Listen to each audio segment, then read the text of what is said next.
नमस्कार। आज हम जिनकी दुनिया में उतर रहे हैं वो है गुरुदेव रवींद्रनाथ टैगोर। हमारे सामने जो सामग्री है वो रवींद्रनाथ टैगोर साहित्य और स्वतंत्रता का संगम शीर्षक वाले एक लेख के कुछ अंश हैं। जी हाँ। अक्सर टैगोर का नाम सुनते ही हमें कवि या संगीतकार ही याद आते हैं, है ना? हाँ, आमतौर पे यही होता है। पर आज की हमारी खोज इससे कहीं गहरी जाने वाली है।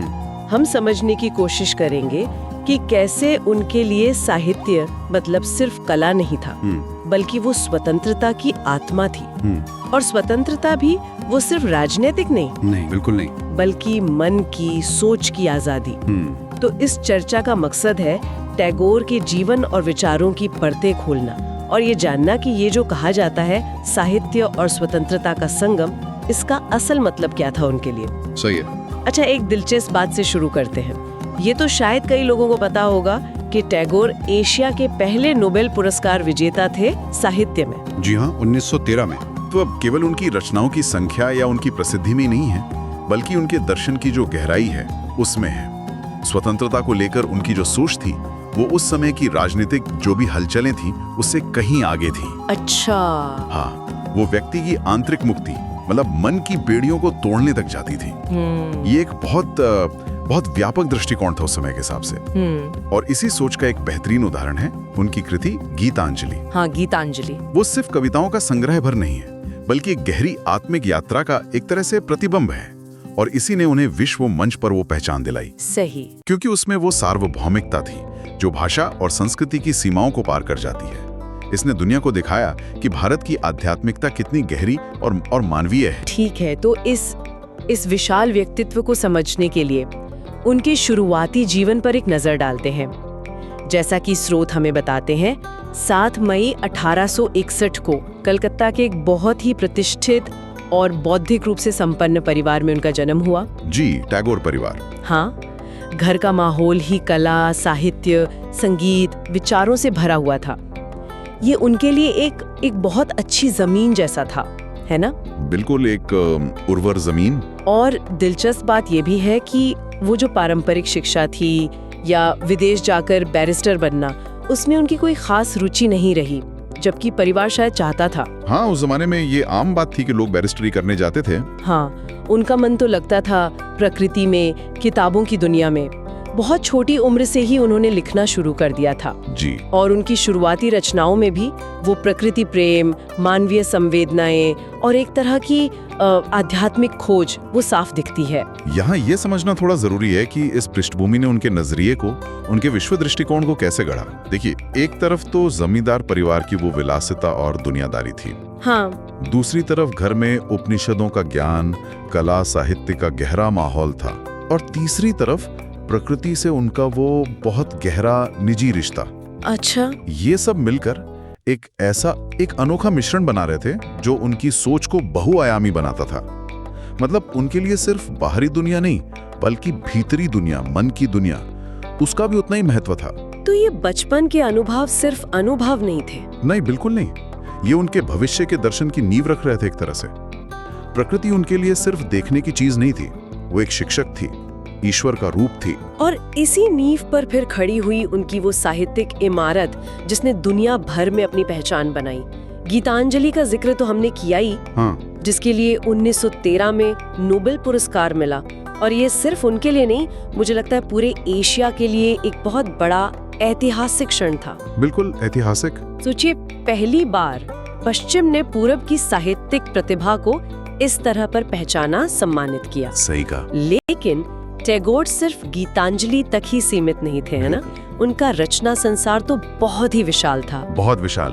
कविताएं, हजारों गीत, जिन्हें आज हम रविंद्र संगीत कहते हैं। हाँ, रविंद्र संगीत। उपन्यास जैसे गोरा, घरे बायरे, कहानियां, काबुली वाला जैसी कितनी ही रचनाएं जो आज भी उतनी ही प्रासंगिक हैं। काबुली वाला तो खैर। नाटक, निबंध, उन्होंने साहित्य की शायद ही कोई विधा छोड़ी हो। और ये बात तो वाकई अद्भुत है कि 2 देशों के राष्ट्रगान, भारत का जनगण मन और बांग्लादेश का आमार सुनार बांग्ला, बिल्कुल उन्हीं की कलम से निकले हैं। हाँ, ये वाकई अद्भुत है। और गीतांजलि की वैश्विक अपील पर अगर थोड़ा और सोचें तो इसका कारण शायद ये था कि ये कविताएं किसी कर्मकांड या किसी खास धार्मिक कट्टरता की बात नहीं करती। ये सीधे मनुष्य और और उस परम सत्ता के बीच का जो रिश्ता है, प्रकृति का सौंदर्य, प्रेम, जीवन, मृत्यु, ये जो सार्वभौमिक अनुभव है, यूनिवर्सल। हाँ, यूनिवर्सल, उनको बहुत सरल लेकिन बहुत गहरी भाषा में व्यक्त करती हैं। ये एक तरह से आत्मा की आवाज थी, इसीलिए दुनिया भर की आत्माओं ने उसे महसूस किया। सही। और जहां तक राष्ट्रगीत की बात है, ये सिर्फ 2 गीत नहीं है, ये टैगोर की दृष्टि को दर्शाते हैं। अच्छा, कैसे? देखिए, जनगण मन भारत की विविधता में एकता और उसके विशाल भौगोलिक स्वरूप का एक तरह से आह्वान है। तो आमार सोनार बांग्ला अपनी मिट्टी, अपनी संस्कृति से गहरे प्रेम का प्रतीक है। ये दिखाता है कि उनका राष्ट्र प्रेम कितना गहरा था।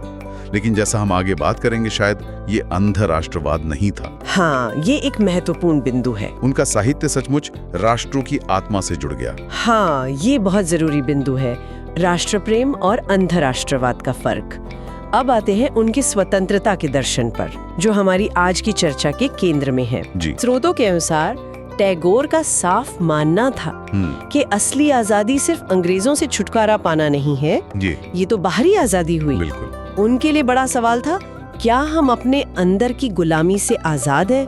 क्या हमारा मन डर से, लालच से, अज्ञान से, सामाजिक रूढ़ियों से, वो जो संकीर्ण सोच होती है, उससे आजाद है? बहुत गहरा सवाल। उनकी वो प्रसिद्ध प्रार्थना है ना, Where the mind is without fear। चित्त जेथा भोय शून्यो। हाँ, चित्त जेथा भोय शून्यो, उच्चो जेथा शीर। ये सिर्फ कविता नहीं थी, ये उनके सपनों का भारत था। एक ऐसी स्वतंत्रता का स्वर्ग जहाँ ज्ञान मुक्त हो, जहाँ तर्क की धारा बहे और जहाँ दुनिया छोटी छोटी दीवारों में बटी ना हो। क्या बात है। और ये सिर्फ बातें नहीं थी, उन्होंने इसे जिया भी। 1919 में जब जालियांवाला बाग का वो भयानक नरसंहार हुआ, तो वो बहुत आहत हुए। उस वक्त उन्हें अंग्रेजी हुकूमत से सर की उपाधि मिली हुई थी, जो उस समय एक बहुत बड़ा सम्मान माना जाता था। जी हाँ, नाइटहुड। टैगोर ने विरोध में वो उपाधि तुरंत लौटा दी। ये कदम उठाना उस माहौल में बहुत साहस का काम था। बिल्कुल, बहुत बड़ा कदम था। और इसने स्वतंत्रता सेनानियों को भी एक नैतिक बल दिया। हाँ, इस घटना को अगर उनके दर्शन के व्यवहारिक पहलू के तौर पर देखें तो ये बहुत महत्वपूर्ण है। उपाधि लौटाना सिर्फ एक राजनीतिक बयान नहीं था, ये उनकी आत्मा की आवाज थी। ये दिखाता था कि उनके लिए मानवीय मूल्य, उनका ज़मीर किसी भी सरकारी सम्मान से कहीं ज्यादा बढ़कर थे। ये आंतरिक स्वतंत्रता का एक बाहरी प्रदर्शन था। एक तरह से उन्होंने दिखाया कि सच्ची स्वतंत्रता का मतलब है अन्याय के खिलाफ खड़े होने का साहस रखना। सही। और इसी से जुड़ा है उनका राष्ट्रवाद पर विचार, जो अक्सर चर्चा का विषय बनता है। हाँ, बनता है। जैसा कि स्रोत बताते हैं, टैगोर देशभक्त थे, इसमें कोई शक नहीं। उन्हें अपने देश, अपनी संस्कृति से गहरा प्रेम था, लेकिन वो राष्ट्रवाद के उस उग्र रूप के सख्त खिलाफ थे। अच्छा। जो दूसरे राष्ट्रों के प्रति घृणा या एक श्रेष्ठता के भाव पर आधारित हो। उनका साफ मानना था कि मानवता राष्ट्र से ऊपर है। मानवता राष्ट्र से ऊपर है। हाँ, उन्होंने कहा भी है, patriotism can not be a final spiritual shelter, my refuge is humanity. यानी देशभक्ति हमारी अंतिम आध्यात्मिक शरणस्थली नहीं हो सकती, मेरी शरणस्थली तो मानवता है। ये विचार उस समय भी क्रांतिकारी था और आज तो शायद और भी ज्यादा प्रासंगिक है। हाँ, आज के माहौल में तो बहुत ज्यादा। वो एक वैश्विक नागरिक की तरह सोचते थे। ये बहुत गहरी बात है और शायद इसी आंतरिक स्वतंत्रता और वैश्विक मानवता की सोच ने उन्हें शिक्षा के क्षेत्र में एक नया प्रयोग करने के लिए प्रेरित किया होगा। बिल्कुल। टैगोर का मानना था कि अगर मन को आजाद करना है तो शिक्षा का तरीका बदलना होगा। ये जो रटंत विद्या है या सिर्फ किताबी ज्ञान, ये व्यक्ति को बांधता है, मुक्त नहीं करता। सही है। इसी विचार को साकार करने के लिए उन्होंने 1901 में बोलपुर के पास प्रकृति के बीचों बीच शांति निकेतन की शुरुआत की। जी, शांति निकेतन, ये पहले एक छोटा सा स्कूल था जो बाद में विश्व भारती विश्वविद्यालय बना। यहाँ का माहौल पारंपरिक स्कूलों से एकदम अलग था। हाँ, बिल्कुल अलग। कक्षाएं अक्सर पेड़ों के नीचे लगती थीं।